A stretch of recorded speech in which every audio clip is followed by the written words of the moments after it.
سوال میرے پاس آیا ہے کہ بہت سے لوگ ہیں، اب یہ بات بڑی عام ہو گئی ہے کہ گنجے پن کے علاج کے لیے ہیئر ٹرانسپلانٹ لوگ کرواتے ہیں، تو کیا یہ جائز ہے یا یہ ناجائز ہے؟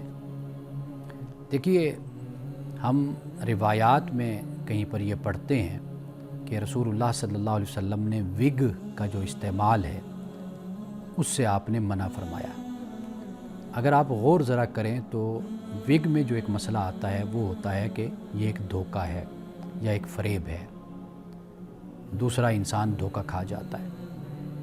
مثال کے طور پر یہ بات بیان کی جاتی ہے کہ رسول اللہ صلی اللہ علیہ وسلم کے زمانے میں ایک بچی تھی کہ جس کے بال کم تھے، تو رشتہ اس کا آنا تھا، یعنی لڑکے والوں نے دیکھنا تھا، تو اس نے رسول اللہ سے یہ عرض کی، یا رسول اللہ میں کیا وگ میری بیٹی استعمال کر لے؟ تو آپ نے فرمایا کہ یہ دھوکہ ہے۔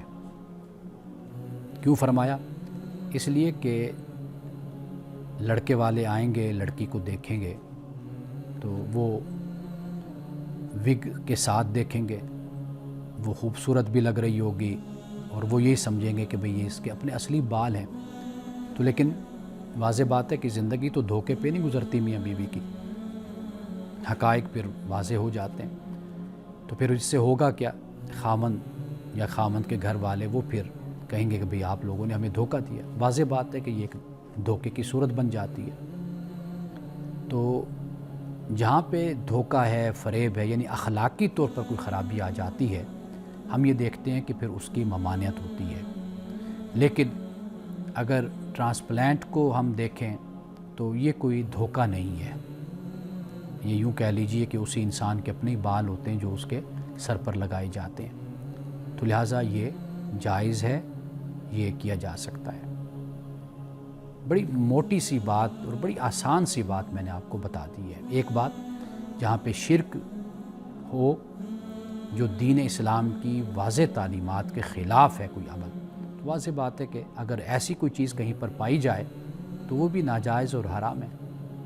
اور اسی طریقے سے کوئی اخلاقی خرابی، کہیں پر جھوٹ ہے، کہیں پر فریب ہے، دھوکہ ہے، کہیں پر غیبت ہے، ایسی جو خرابیاں ہوتی ہیں اخلاقی حوالے سے، تو وہ اس سبب سے پھر ہم کہتے ہیں کہ بھئی وہ ناجائز ہو جاتی چیز۔ تو وگ میں ایک لحاظ سے دھوکہ ہے، تو لہٰذا اس مقام پر جب دھوکے کا امکان تھا تو رسول اللہ نے منع کر دیا۔ اگر جہاں پہ دھوکہ نہیں ہے، کوئی فریب کی بات نہیں ہے، کوئی شخص، کوئی نوجوان اگر ویسے اپنے لیے لگاتا ہے، اپنی خوبصورتی کے لیے، یا تو باقی اس کا کوئی اور مقصد نہیں ہے کہ میں نے کسی کو دکھانا ہے یا دھوکہ ہے یا کوئی ایسی بات، تو اس حالت میں بھی وہ جائز ہے۔ اب اس کے بعد ایک اور سوال ہمارے سامنے ہے، اور یہ بھی ایک نوجوان کا سوال ہے، اور یہ بڑا اہم سوال ہے۔ نوجوانوں کے جتنے بھی مسائل ہیں جو وہ پوچھتے ہیں، وہ ایسے مسائل ہیں کہ جو ہمارے معاشرے میں چلتے پھرتے ہمیں نظر آتے ہیں۔ اب دیکھیے یہ کتنا اہم سوال ہے کہ وہ کہتے ہیں کہ نظر کی حفاظت نہیں ہو پاتی، میں کیا کروں؟ یعنی میں بازاروں میں جاتا ہوں یا تعلیمی اداروں میں جاتا ہوں، کہیں پڑھتا ہوں، تو اپنی نظر کی میں حفاظت کیسے کروں؟ تو مجھے کیا کرنا چاہیے؟ سب سے پہلی بات تو یہ یاد رکھیے کہ قرآن پاک نے یہ کہا ہے کہ جو مومنین ہیں وہ اپنی نظروں کو نیچے رکھیں اور اپنے شرمگاہوں کی حفاظت کریں، اور یہی بات مومنات سے، مومن عورتوں سے بھی کہا۔ تو پہلے مردوں کو اللہ نے قرآن میں ذکر کیا کہ وہ اپنی نظروں کو نیچے رکھیں اور اپنی شرمگاہوں کی، اپنی عفت کی حفاظت کریں۔ تو یہاں پر نظریں نیچے رکھنے سے ہرگز یہ مراد نہیں ہوتی کہ آپ بالکل ہی جب بات کریں تو آپ نہ دیکھیں۔ اصل جو بات ہے وہ یہ ہے کہ جو نظریں دوسرے کا خد و خال کا جائزہ لینے والی جو نظریں ہوتی ہیں، جیسے ایکس رے کر دینا جیسے ہم کہتے ہیں، ایسی جو نظریں ہیں، اس کی ممانعت ہے غیر ضروری طور پر۔ آپ ضرورت کے مطابق، واضح بات ہے کہ آپ چہرہ اٹھائیں گے، آنکھیں اٹھائیں گے، دیکھیں گے، آپ بات کریں گے، تو اس لیے اس معاملے میں بھی کوئی غلو اور مبالغہ نہیں اختیار کرنا چاہیے۔ بعض لوگوں کو ہم نے دیکھا وہ نظریں نیچی رکھ لیتے ہیں، بالکل ہی مستقل ہی نظریں نیچی رکھ لیتے ہیں، تو یہ بھی دیکھنا چاہیے کہ اصل جو بات ہے وہی اخلاقی خرابی کی بات ہے کہ آپ دوسرے کو دیکھیں اس طریقے سے کہ آپ اس کے خد و خال کا جائزہ لیتے ہوئے دیکھیں، تو یہ نظریں اس سے منع کیا گیا ہے۔ اب آئیے ذرا اس پر ہم بات کرتے ہیں۔ سب سے پہلی تو یہ بات یاد رکھیے کہ نظر کو اچانک مکمل کنٹرول کرنا جو ان سا ہوتا ہے یہ مشکل ہوتا ہے، لیکن آپ اپنے قوت ارادی سے، تربیت سے یہ آپ کے لیے آسان بھی ہو جاتا ہے کہ آپ آسان، یعنی گویا کہ وہ یہ پوچھنا چاہتے ہوں گے کہ غیر ضروری طور پر جیسے انسان نظر اٹھاتا ہے، دیکھتا رہتا ہے، تو اس کے بارے میں اب اس کے لیے تھوڑی سی یعنی جو اس کی تجاویز ہیں اور جو اس کو عملی طور پر اختیار کرنا ہے وہ میں آپ کو چند باتیں بیان کر دیتا ہوں، ممکن ہے کہ اس سے آپ کو فائدہ ہو۔ پہلی بات تو یہ ہے کہ آپ اپنے موبائل کی حفاظت کریں۔ حفاظت سے مراد یہ ہے کہ غیر ضروری جو اکاؤنٹس ہوتے ہیں ان کا خاتمہ کر دیں، ان کو ختم کر دیں، اپنے آپ کو سوشل میڈیا سے اور ان چیزوں سے تھوڑا سا دور رکھیں۔ جو ضرورت ہے وہ اس کے مطابق آپ چلتے رہیں، لیکن جیسے سارا دن اگر واچ ٹائم ہم دیکھتے ہیں تو وہ 12 گھنٹے 8 گھنٹے بن جاتا ہے، تو آپ خود اندازہ کر لیجئے کہ آپ نے سارا دن کیا کیا سوائے موبائل کے ساتھ بیٹھنے کے اور خام خواہ اپنا وقت ضائع کرنے کے۔ اور دوسری بات یہ ہے کہ ماحول کو اپنے بدلیں، باہر کا جو ماحول ہے اس کو تبدیل کریں۔ سب سے پہلے یہ کام کریں کہ جو بے مقصدیت ہے اس کو آپ ختم کر دیں، اپنی زندگی سے اس کو نکال دیں۔ ایک تو یہ کام کریں، اور بے مقصدیت جب میں نے کہا تو واضح بات ہے کہ پھر غیر ضروری آپ کا ادھر ادھر دیکھنا یہ اس میں آ جاتا ہے کہ بے مقصد اور غیر ضروری طور پر نظریں اٹھانا اور دیکھنا، اور یعنی عادت یہ بنائیں کہ جو ضرورت اور مقصد ہے اس کے مطابق دیکھیں، اس کے مطابق چلیں، اس کے مطابق زندگی گزاریں۔ ابھی اسی سوال پر ہی ہم مزید بات کرتے ہیں، لیکن ایک وقفے کے بعد۔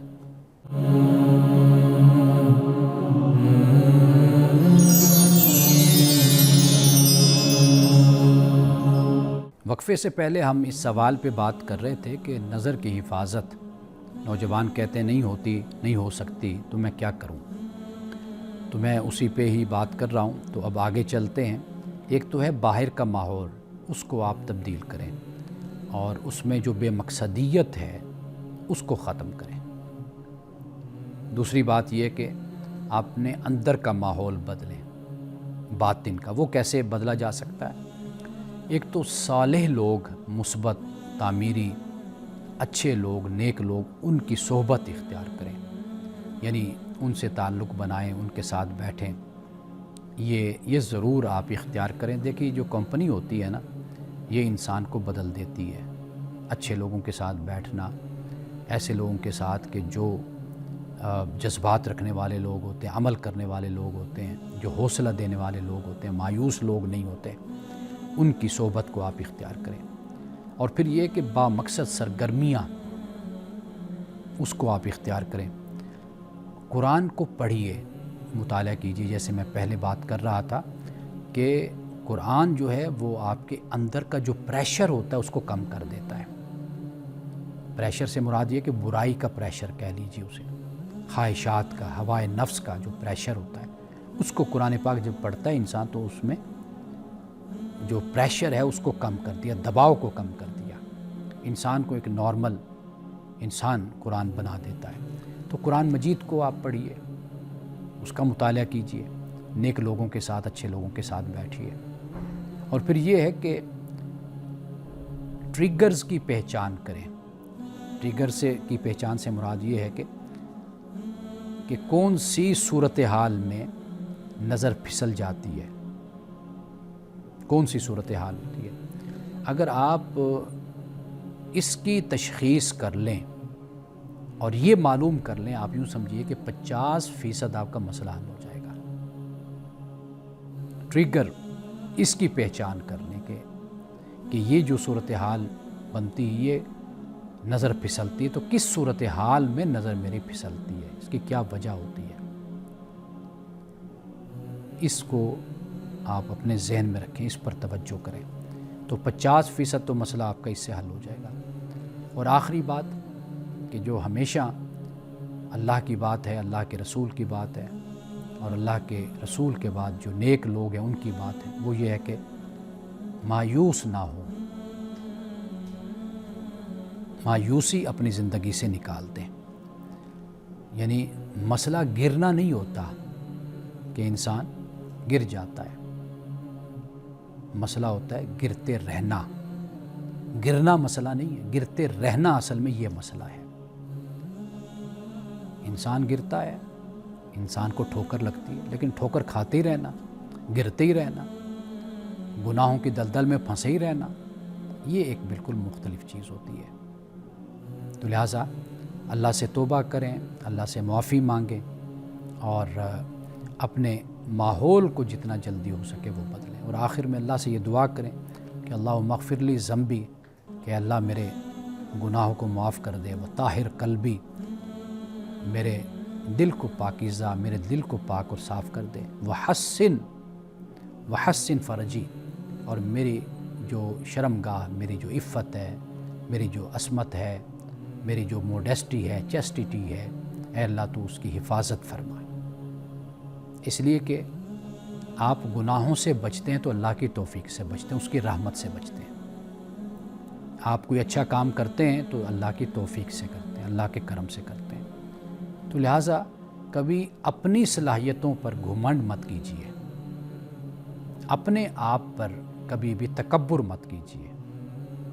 جو اچھا کام کریں، جو اچھا عمل کریں، وہ اس کو اللہ ہی کی طرف منسوب کریں کہ یہ اللہ کی توفیق سے ہی میں نے یہ اچھا کام کیا۔ پھر آپ دیکھیے کہ اللہ سبحانہ و تعالیٰ پھر کس طرح آپ کو اسٹرینگتھ، اور کس طرح اللہ تعالیٰ آپ کو پھر طاقت عطا فرماتا ہے۔ تو آخر کار رجوع انسان نے اللہ ہی کی طرف کرنا ہے، اور اللہ ہی سے مانگنا ہے، اور اسی سے ہی طاقت اور قوت یہ اللہ سے مانگنی ہے۔ آئیے اب آخر میں ایک حدیث، رسول اللہ صلی اللہ علیہ وسلم نے فرمایا کہ بندوں کے اعمال میں اللہ تعالیٰ کو جو سب سے زیادہ محبوب ہے وہ یہ ہے کہ بندہ محبت بھی اللہ کے لیے کرے، اور اگر کسی سے دوری اختیار کرتا ہے تو وہ بھی اللہ ہی کے لیے کرے۔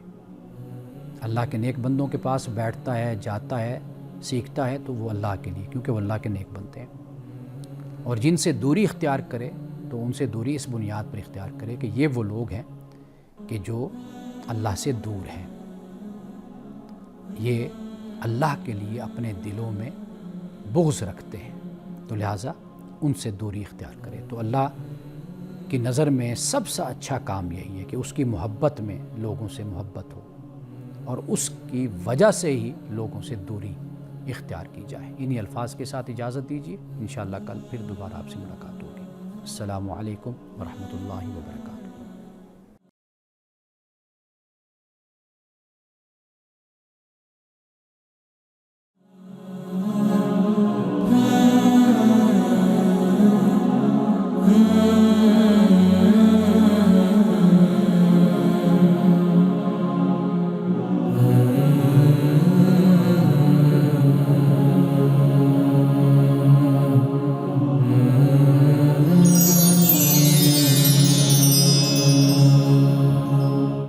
اعوذ باللہ من الشیطان الرجیم، بسم اللہ الرحمن الرحیم۔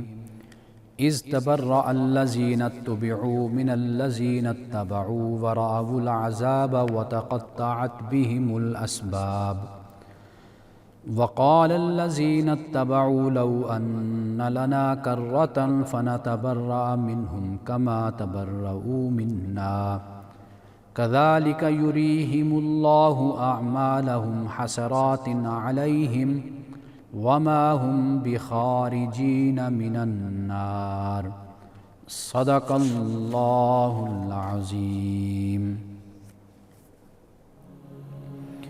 اس وقت کا خیال کرو جب مقتدا اپنے پیروکاروں سے اظہار برات کریں گے۔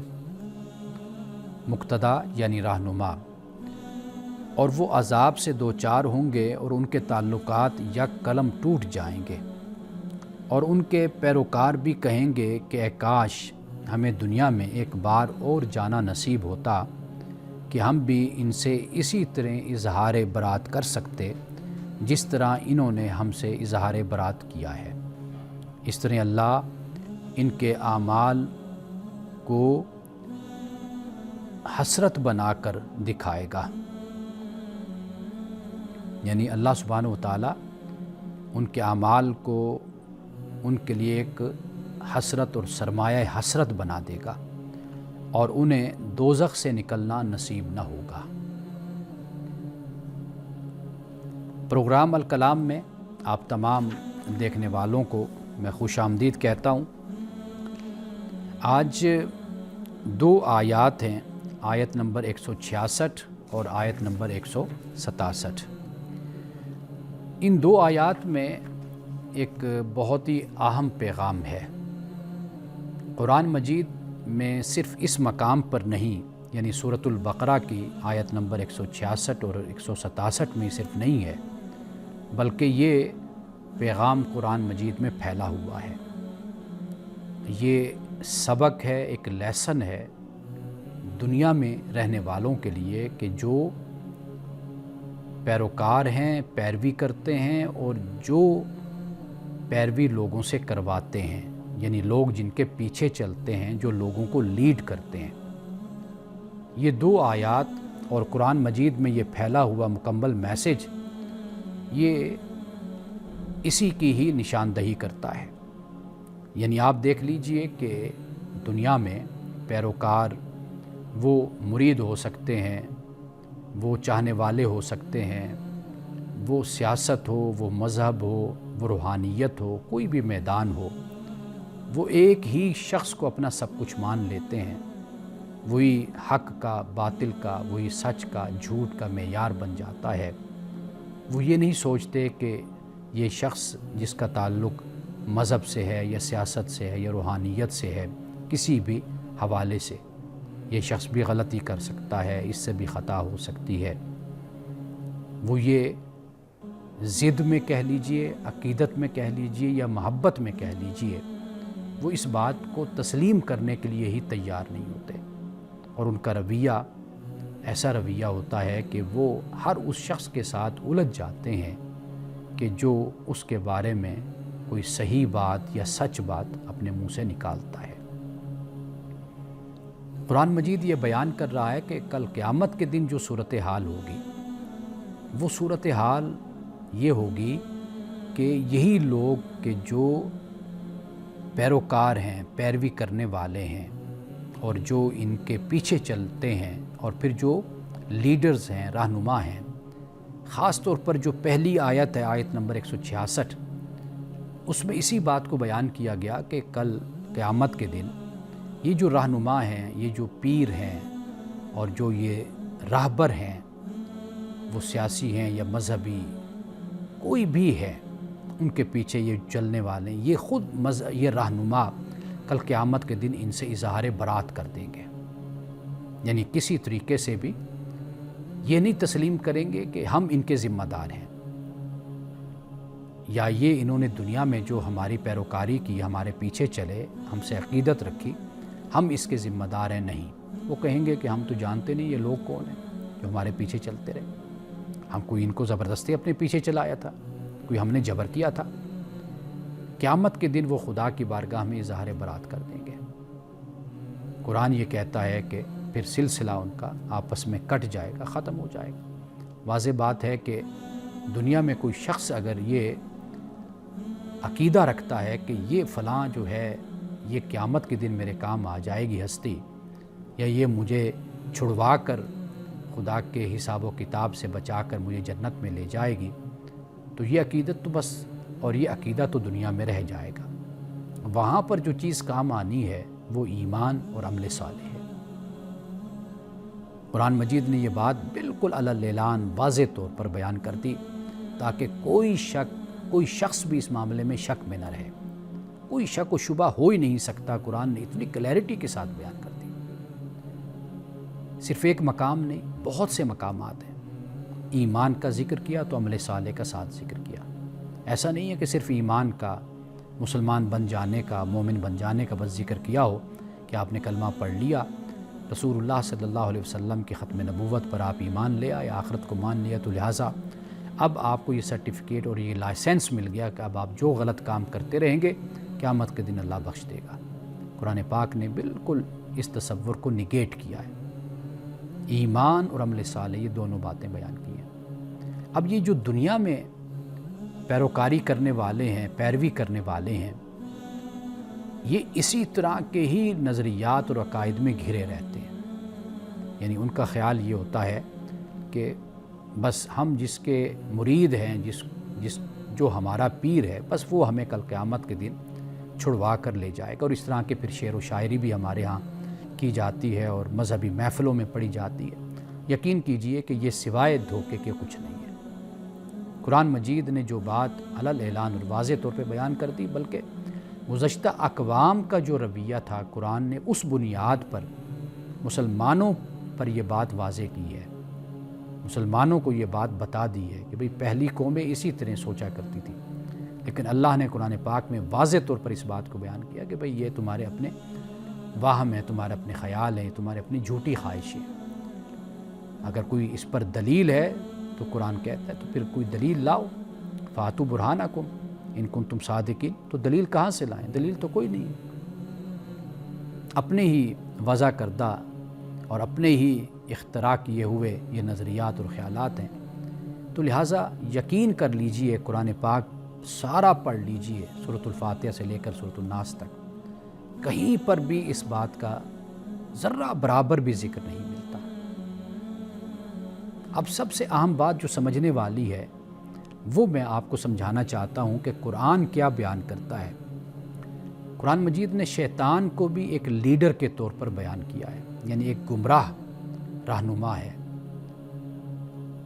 لوگوں کو اپنی طرف بلاتا ہے، ان کو دعوت دیتا ہے۔ کل قیامت کے دن یہی شیطان جو قرآن پاک نے آیت نمبر 166 میں بیان کیا کہ یہ جو لیڈرز ہیں، راہبر و رہنما ہیں، کہ یہ کل قیامت کے دن اظہار برات کا اعلان کر دیں گے، بری ہونے کا اعلان کر دیں گے۔ تو شیطان کا کام بھی یہی کہ کل قیامت کے دن وہ انسانوں سے اللہ کی بارگاہ میں یہ کہے گا کہ بھئی میں نے تو تمہیں متوجہ کیا تھا، تمہیں دعوت دی تھی، آئے تم خود تھے، تم نے میری دعوت کو قبول کیا تھا، میں نے کوئی جبرن تو تم سے گناہ نہیں کروایا، جبرن تو تمہیں میں گناہ کی طرف لے کر نہیں آیا تھا، تو تم نے اپنی مرضی سے، اپنے ارادے اور اختیار سے تم نے برے کام کیے تھے۔ تو قرآن مجید یہ بتاتا ہے کہ شیطان بھی گائیڈ کرتا ہے، شیطان بھی بتاتا ہے۔ قرآن مجید نے اس بات کو بھی واضح کیا ہے کہ جو گمراہ لیڈر ہوتے ہیں، جو انا پرست ہوتے ہیں، نفس پرست ہوتے ہیں، شہرت پرست ہوتے ہیں، دولت پرست ہوتے ہیں اور مفاد پرست ہوتے ہیں، وہ کیا کرتے ہیں؟ وہ ہمیشہ گھاٹے میں لے کر جاتے ہیں، قیامت کے دن بھی گھاٹا اور دنیا میں بھی گھاٹا، دنیا میں بھی فساد اور فتنہ، اور دنیا میں بھی تباہی اور ہلاکت، اور آخرت میں بھی تباہی اور ہلاکت کا ذریعہ بنتے ہیں۔ اپنے لیے تو بنتے ہی بنتے ہیں، وہ اپنے جو پیچھے چلنے والے لوگ ہوتے ہیں ان کے لیے بھی ہلاکت کا باعث بنتے ہیں۔ قرآن مجید ایک اور بات کو بیان کرتا ہے کہ جو پیروی کرنے والے ہوتے ہیں وہ اپنی عقل کو استعمال کریں، جب وہ سوچنا چھوڑ دیتے ہیں تو قرآن ان کو مجرم قرار دیتا ہے، ان کی اندھی تقلید، اندھی عقیدت، اس بنیاد پر قرآن پاک ان کو مجرم قرار دیتا ہے۔ آپ یہ دیکھ لیجئے کہ دنیا میں تو ہم دوسروں پر تہمت لگا سکتے ہیں، لیکن قیامت کے دن یہ الزام بازی، بلیم گیم جس کو کہا جاتا ہے، یہ وہاں پر نہیں چلنے، وہاں پر میں نے، آپ نے، ہم سب نے اپنے ہی اعمال کا جواب دینا ہے۔ اسی پہ ہی ابھی ہم بات کرتے ہیں، لیکن ایک وقفے کے بعد۔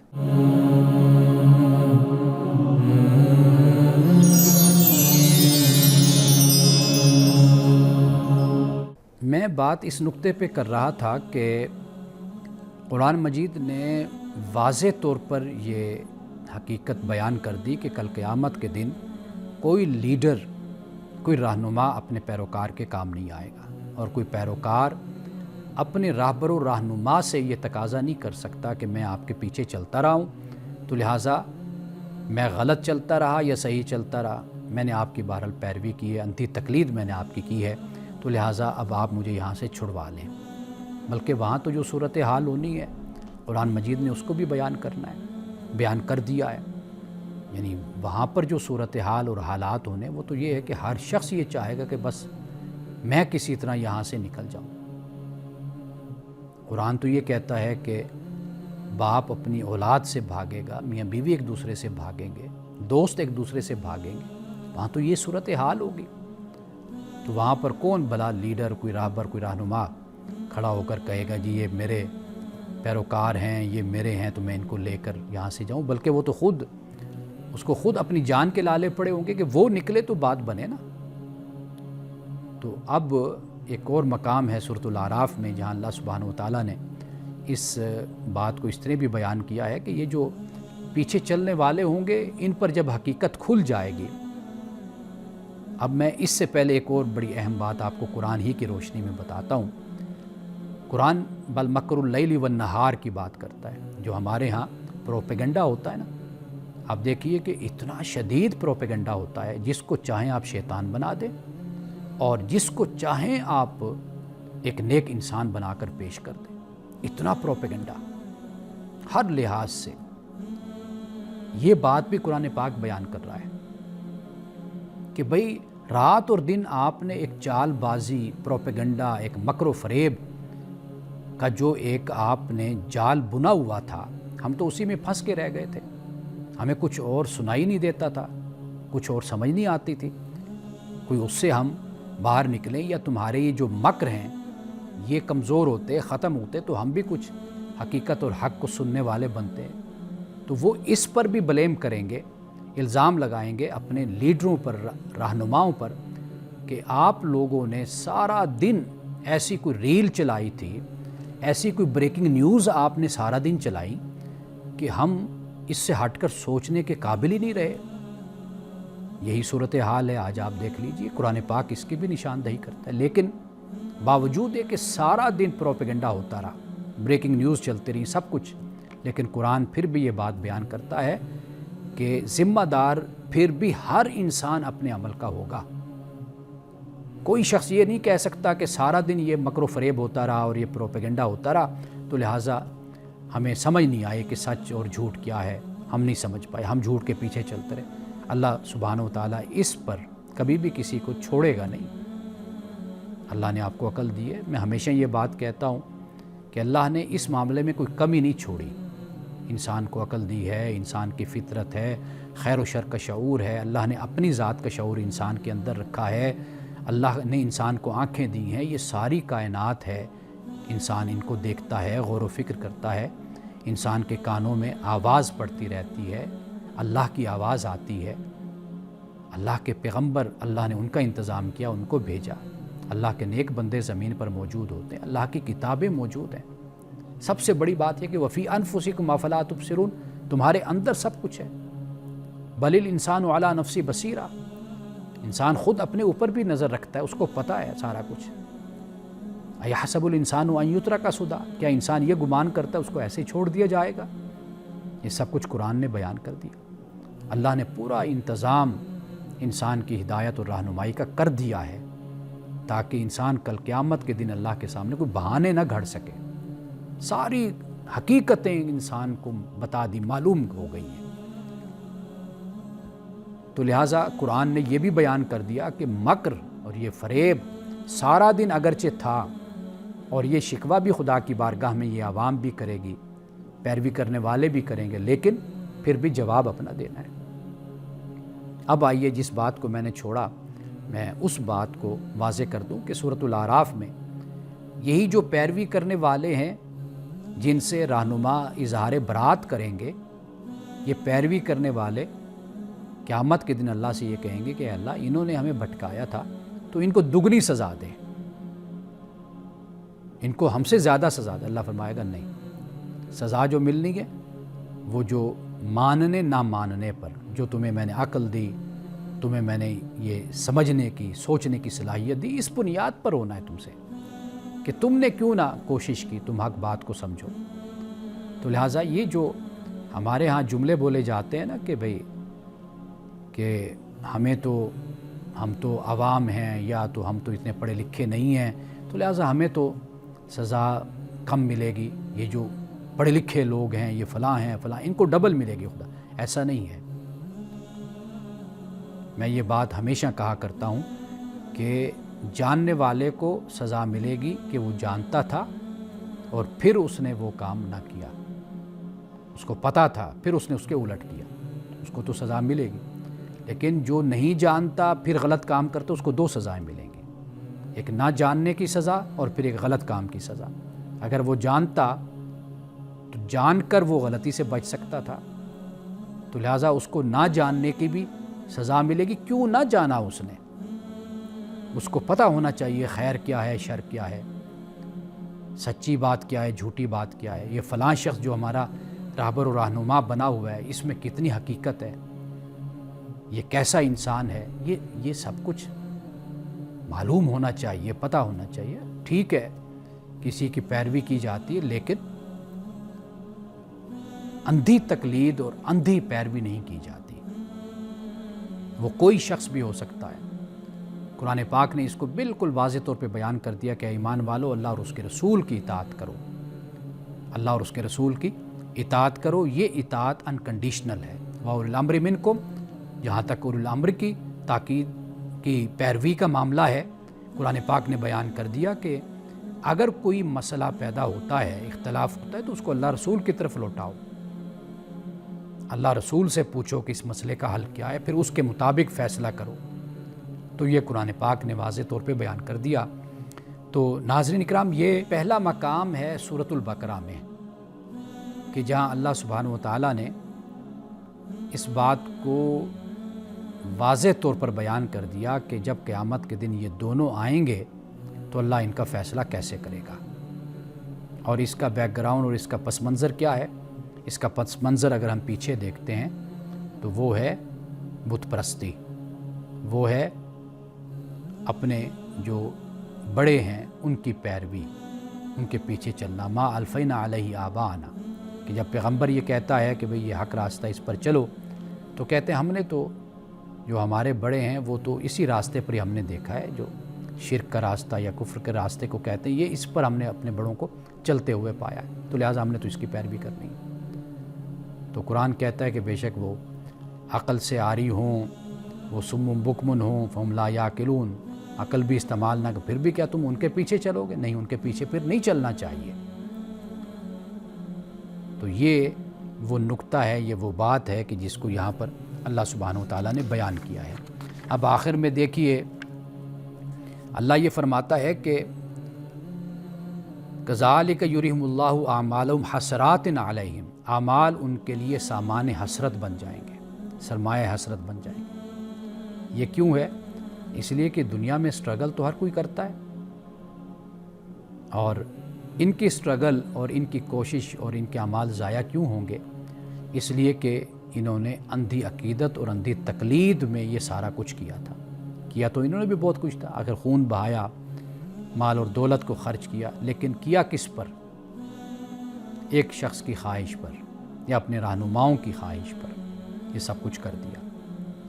تو لہٰذا ایک طرف تو مومن بھی کوشش کرتا ہے، محنت کرتا ہے، لیکن وہ اللہ کے لیے کر رہا ہوتا ہے، وہ دنیا کی کسی کی غلامی نہیں کرتا، کسی کو اپنا سب کچھ نہیں مانتا۔ اللہ اور اس کے رسول کے بعد وہ ہر شخص کو پرکھتا ہے، اس سے اختلاف بھی کرتا ہے، اس سے اتفاق بھی کرتا ہے۔ حضرت امام مالک رحمہ اللہ نے بادشاہ وقت کو یہ کہا تھا، آپ صلی اللہ علیہ وسلم کے مزار کی طرف اشارہ کرتے ہوئے، کہ یہ وہ ہستی ہے کہ جن سے اختلاف نہیں کیا جا سکتا۔ آپ کے علاوہ باقی زمین پر ہر انسان سے اختلاف ہو سکتا ہے، ہر انسان سے اختلاف کیا جا سکتا ہے۔ یہ وہ حریت ہے، یہ وہ آزادی ہے جو ہمیں قرآن سکھاتا ہے۔ اب یہ دو آیات ہیں، آیت نمبر 166 167، اس کو پڑھیے، اس کا مطالعہ کیجیے، دیکھیے قرآن مجید کا یہ کمال ہے، قرآن مجید کا یہ معجزہ ہے کہ جب آپ قرآن مجید پڑھتے ہیں تو قرآن مجید آپ کے باطن کو پاک کرتا ہے، پاکیزہ کرتا ہے، صاف ستھرا کرتا ہے، اور اس کی جو پاکیزگی ہے وہ پھر آپ کی عملی زندگی میں کام آتی ہے۔ اور آخر میں وما ہم بخارجین من النار بھی فرما دیا کہ یہ آگ سے پھر نکل نہیں پائیں گے۔ کیوں نہیں نکل پائیں گے؟ اس لیے کہ پیغمبر نے ان کو سب کچھ بتایا تھا، حقیقت کھول کر بیان کر دی تھی، لیکن یہ اپنے تعصب میں اور اپنے آباء کی اندھی تقلید میں یہ اتنے ضدی ہو چکے تھے کہ پیغمبر کی بات پر انہوں نے کان نہیں دھرے۔ ناظرین کرام، ایک وقفہ لیتے ہیں، وقفے کے بعد پھر آپ کے سوالات پر بات کرتے ہیں۔